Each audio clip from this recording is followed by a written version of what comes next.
So mga ka-idol, napakasakit na pangyayari po naganap po doon sa NAIA Airport Terminal 1.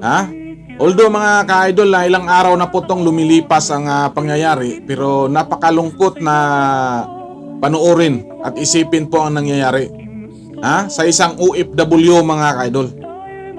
So bilang isang OFW, matagal na tayo ditong nanatili po sa ibang bansa. At siyempre sabik na sabik po tayo na makasama po ang ating pamilya.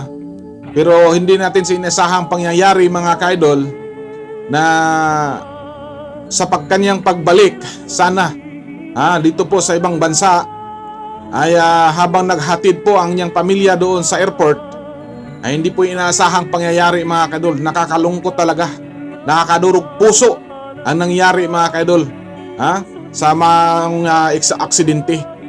So talagang hindi naman siguro sabihin natin sinasadya noon sa driver at sigurado akong may pagkukulang din, may pagkamali din ang driver na ito.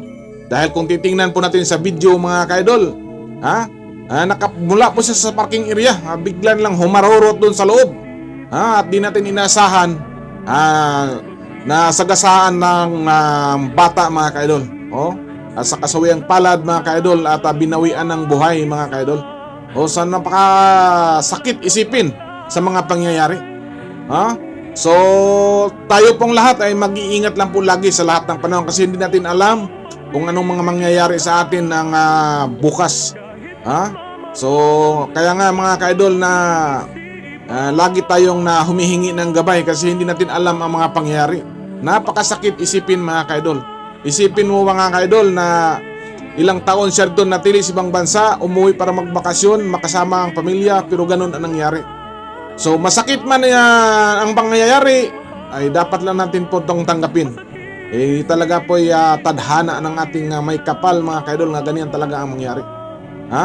So condolence po sa pamilya na nasawian ta ng buhay mga ka-idol. So batang bata pa, ang layo pang aabutin dito mga ka-idol.